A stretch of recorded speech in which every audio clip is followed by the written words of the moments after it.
قسم كل مرة أجي هنا عطارات البادية يا بنات، عنده كل الأشياء، كل شيء تلاقونه موجود عندهم. أنا اليوم جينا مرة ثانية عشان أكمل الأغراض اللي ناقصتني وأشتري الأشياء اللي أحتاجها قبل ما نسافر. أنا خلاص أوريدي شريت لي شنطة سفر، ولكن شوفوا الأشكال اللي عندهم هنا، هذه حلوة بس مشكلتها ما تشيل. عرفتوا هذا السحاب اللي من هنا ماخذ مساحة أكثر، فمن جوا ما تشيل لكم كثير، ولكنها مرة حلوة، يمكن سفرة سريعة مناسبة. صراحة هذه العربيات مرة حلوة، يعني إذا رايحين بازار ولا رايحين حديقة كذا تحطون أغراضكم مرة حلوة. شوفوا كيف حجمها، تجي بأحجام مختلفة وألوان. أسعارها تبدأ من 180 150، بس مرة حلوة.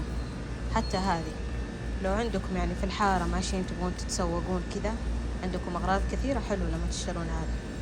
طبعا هذا الدور الثاني أغلبها تكون مفارش وجلال صلاة وملابس حقت مواليد وكذا.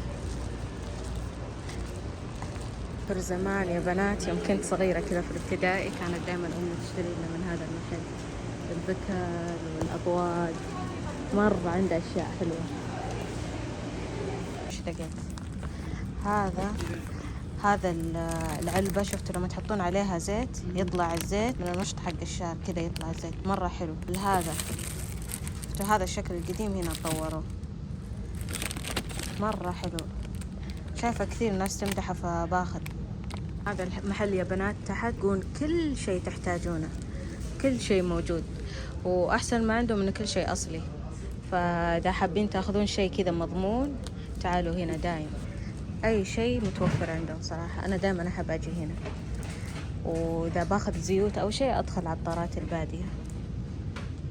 والحين رايحين على المعيقلية، بسوي لكم جولة بسيطة هناك بما أن المعيقلية مرة كبيرة، بس بحاول شوي أغطي من الجزء منها.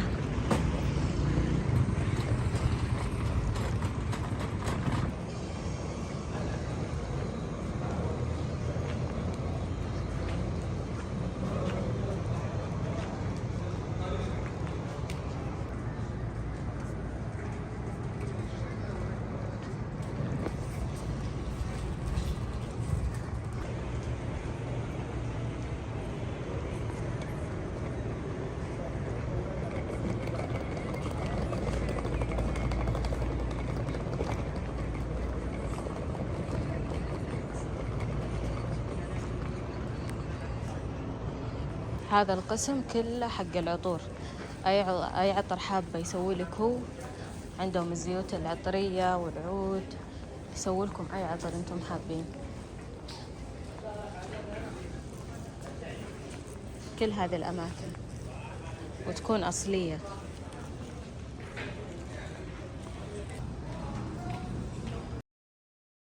هذه المعقلية ما أدري صراحة الأولى أو الثانية أو الثالثة، ولكن هنا في العبايات موجودة، العبايات على جهة اليمين وعلى جهة اليسار موجودة العطورات.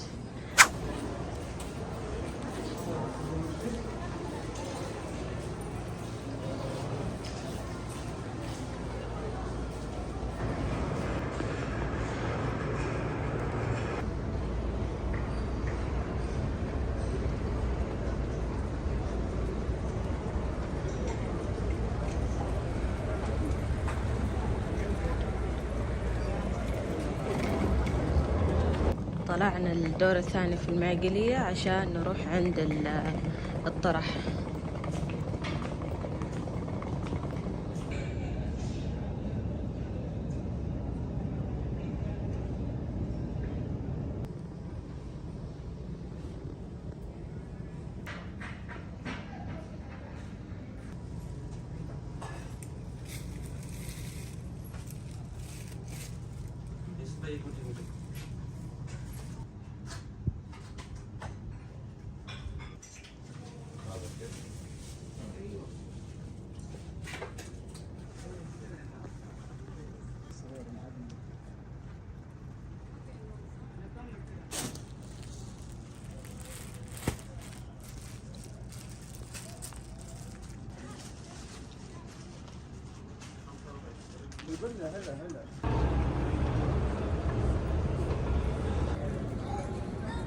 कितना चाहिए? 2 चाहिए?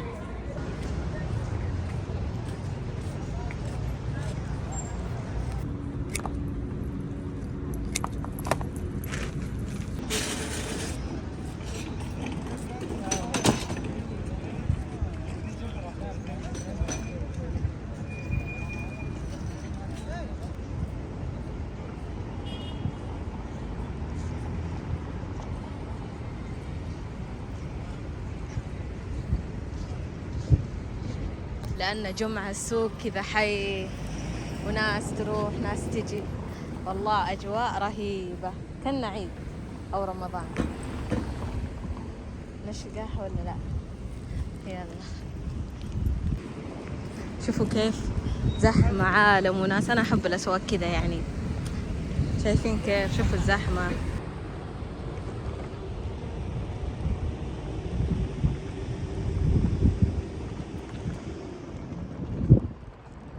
هنا في منطقة فود تراكس.